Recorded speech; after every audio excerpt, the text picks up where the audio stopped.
So we're going to be taking a look today at a book called The Edmund Fitzgerald Song of the Bell. This is by Kathy Jo Wargin and illustrated by Gisbert van Frankenhuizen. And at first, when I got this, I was a little disappointed because the listing didn't really say that it was going to be more geared towards children, but I decided to include this anyway because there is still basic information in this book.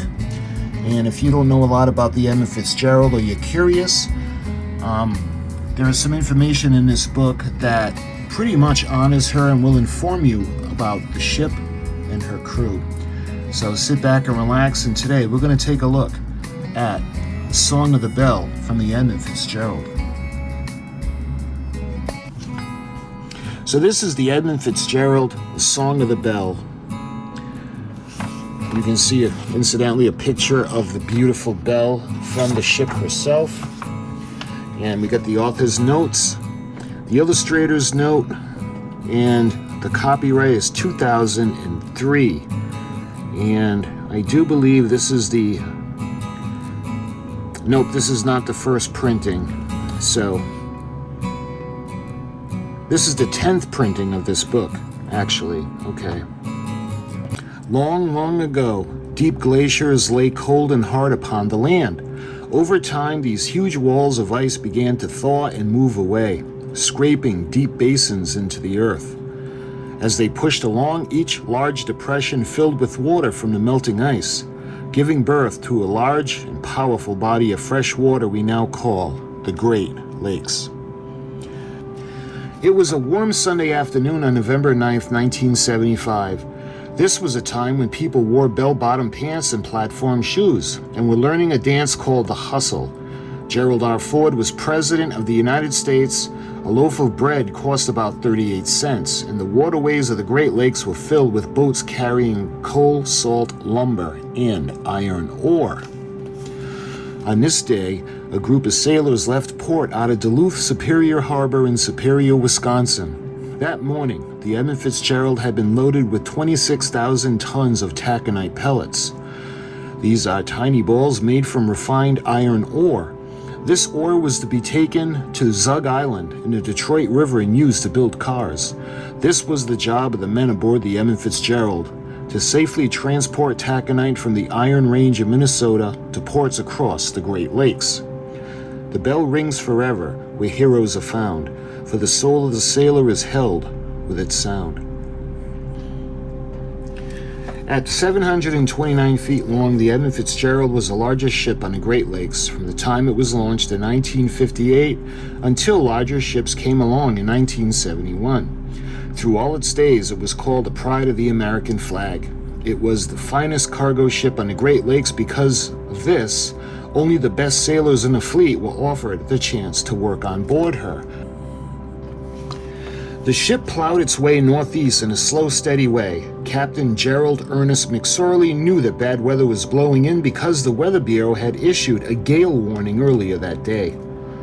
It was now early evening, and he knew to pay close attention to the weather as they made their journey. Lake Superior is the deepest and largest of the Great Lakes, and its vast size could be troublesome when storms blow in. But at the moment, this did not seem to bother Captain McSorley nor his crew. They had experience, and with the wild storms of Lake Superior, they knew the jobs well. So as the ship pushed on, the men kept busy with their duties. John Simmons, the wheelsman, steered the ship, with Noel Church, the porter, helped serve meals in the ship's galley, and John McCarthy, the first mate, assisted the captain, while the cook polished the huge bell and sat at the top of the pilot house. Every job on the ship was important, but it was usually a tradition for the cook to take care of the 200-pound bronze bell. The bell was buffed and shined to a beautiful golden luster, as it were a brilliant crown. The bell rang every 4 hours to announce a change in the watch. Other times it rang to warn of fog, and when it did, it always rang with a rich and lovely sound, reaching deep into the souls of the crewmen on board. The soul of each sailor rang out in the chime, the beautiful bell as it rang to keep time.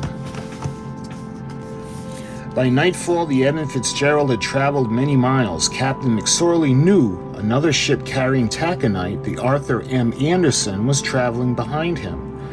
It had left out of Port of Two Harbors, Minnesota, and was heading to Gary, Indiana. The two ships pushed on through midnight and into the early hours of morning. As they did, the waves grew around them. Black water whipped into the mass of confusion, striking out at the ship. The freshwater sea roared, and it was nearly impossible to tell the rain and snow from the tops of the waves.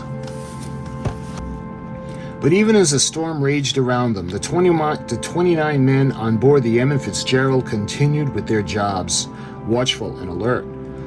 All the time, while the bell remained steadfast as the wind blew around it. The men changed watch with the sound of the bell. It rang through the storm as the freezing rain fell. At nearly 2 in the morning, a voice came in over the Edmund Fitzgerald radio.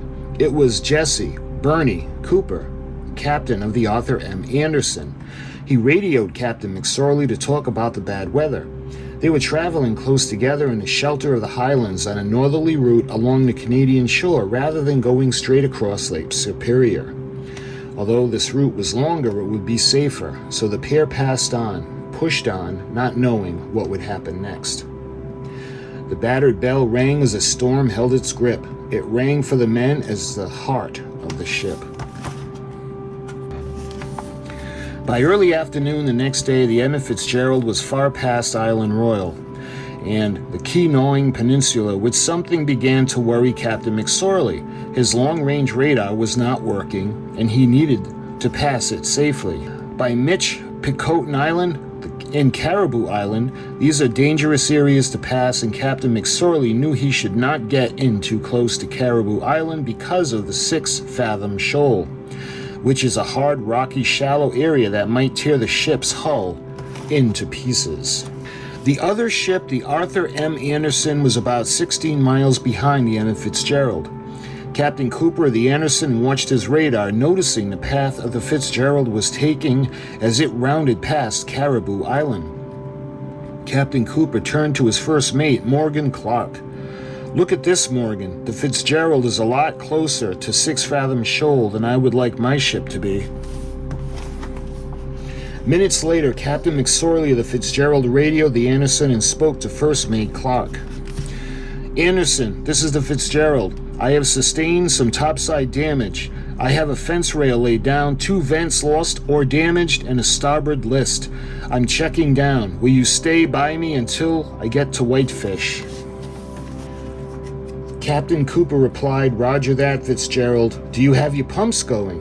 "Yes," replied Captain McSorley, "both of them." As the ship moved on with a terrible list, the bell still rang through the snow and the mist. Captain Cooper was worried. A list meant the Fitzgerald was taking on water and leaning to one side.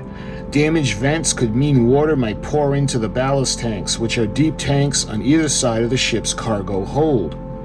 These tanks can be filled with water when a ship is traveling light to make the boat level and the journey safe, but the Fitzgerald was a full cargo ship. If it took on water, the weight would make the ship so heavy that it would sit dangerously low in the water.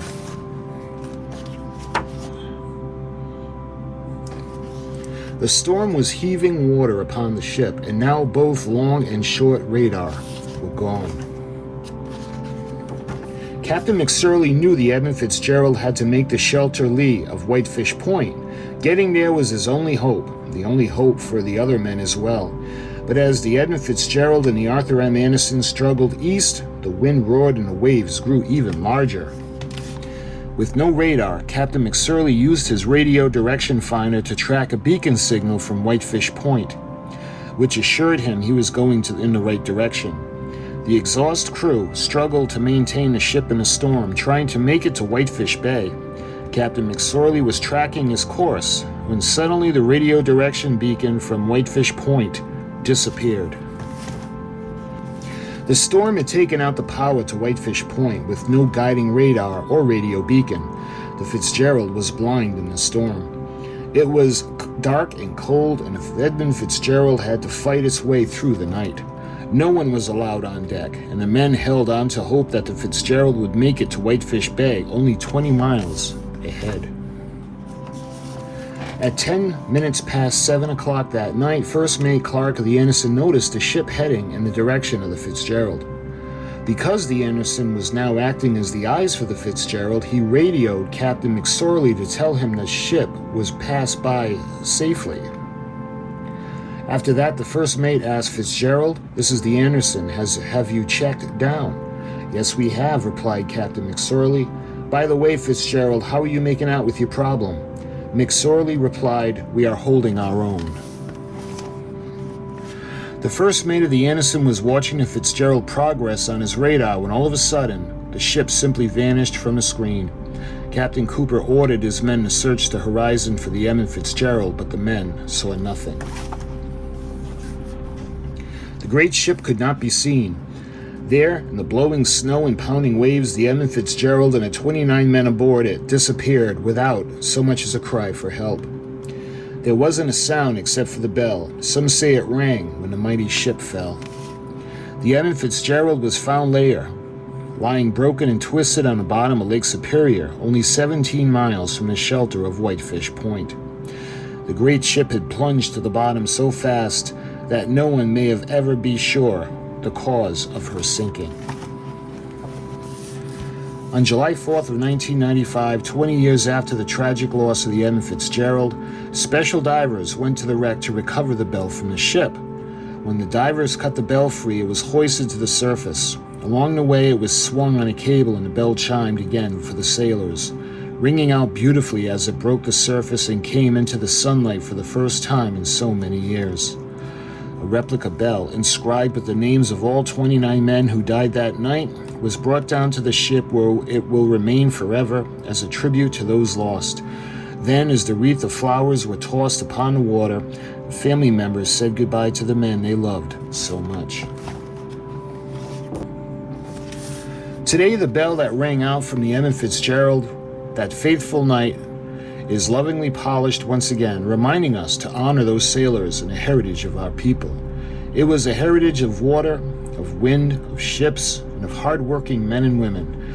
And once a year on the anniversary of the wreck, the bell rings out 30 times, one time for each of the 29 men lost that night. One last time for all mariners lost on the Great Lakes. The bell rings forever where heroes are found, for the souls of the sailor is held in its sound. We tell them goodbye with a loving farewell, but the legend lives on in the song of the bell. The families of the Edmund Fitzgerald crew were very sad when the ship was lost. The crewmen died suddenly and unexpectedly, never to be recovered. There wasn't a way to have a proper funeral for them. In November of 1994, the family members asked the Great Lakes Shipwreck Historical Society to help them create a memorial to the lost crew of the Edmund Fitzgerald. The families met with Tom Erquist, Executive Director of the Shipwreck Society at the Mariners Church in Detroit, Michigan. At the meeting, everyone thought that the important artifact was the shipwreck should be brought to the surface was the ship's bell. The Fitzgerald lies in Canadian waters. Permission to raise the bell had to be secured from the Canadian government.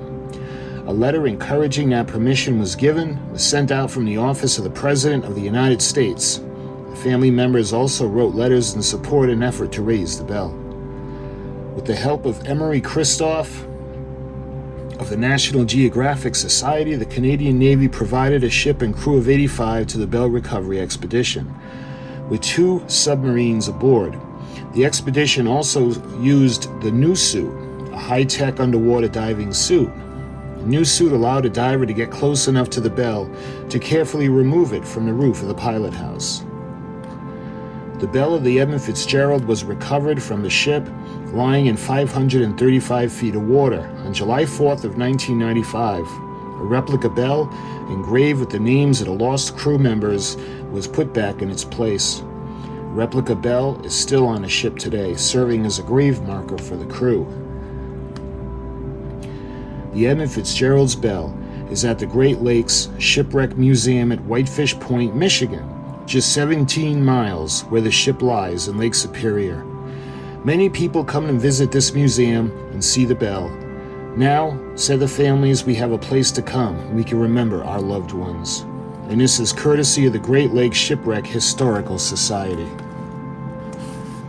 On the back, you can see the bell rings forever where heroes are found, for the soul of the sailor is held in its sound. We tell them goodbye with a loving farewell, but their legend lives on in the song of the bell.